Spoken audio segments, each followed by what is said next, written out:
Welcome to Praise Church AZ. We are reading the Bible together every single day. Please subscribe to follow along. Today, we're picking up at Numbers chapter 21. The king of Arad, the Canaanite, who dwelt in the south, heard that Israel was coming on the road to Atharim.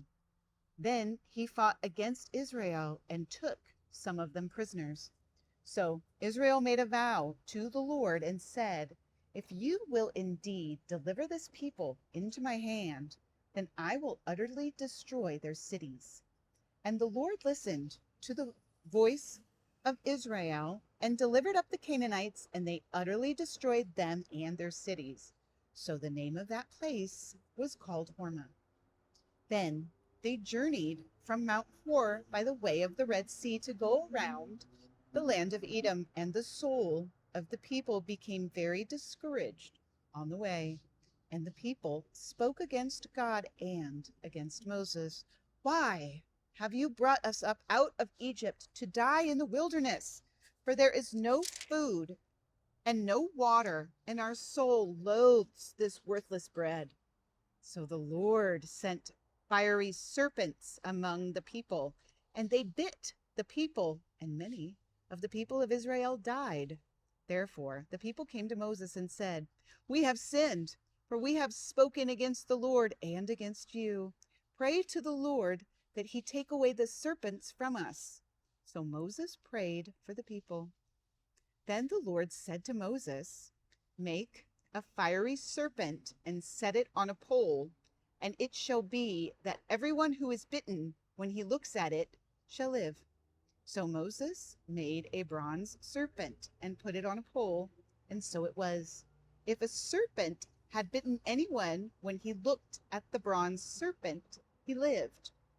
Now the children of Israel moved on and camped in Oboth, and they journeyed from Oboth and camped at Abarim in the wilderness which is east of Moab toward the sunrise. From there they moved and camped in the valley of Zered. From there they moved and camped on the other side of the Arnon, which is in the wilderness that extends from the border of the Amorites.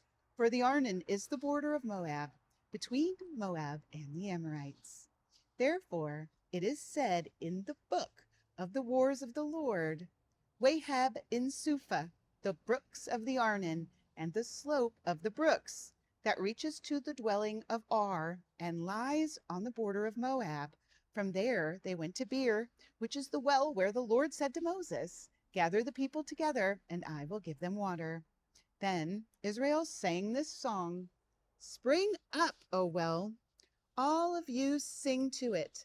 The well the leaders sank, dug by the nation's nobles, by the lawgiver with their staves. And from the wilderness they went to Madinah, from Madinah to Nahaliel, from Nahaliel to Bamoth, and from Bamoth in the valley that is in the country of Moab to the top of Pisgah, which looks down on the wasteland.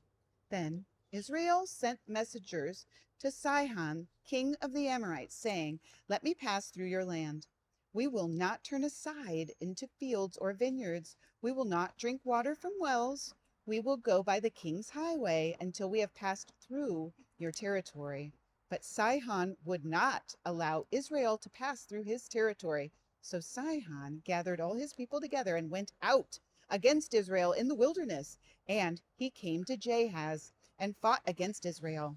Then Israel defeated him with the edge of the sword and took possession of his land from the Arnon to the Jabbok, as far as the people of Ammon, for the border of the people of Ammon was fortified.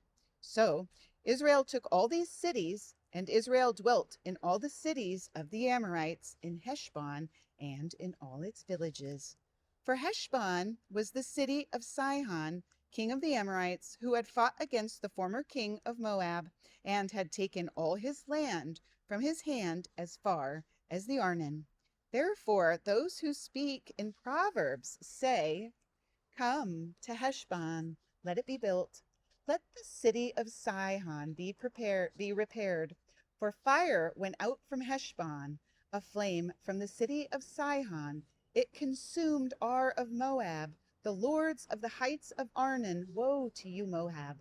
You have perished, O people of Chemosh.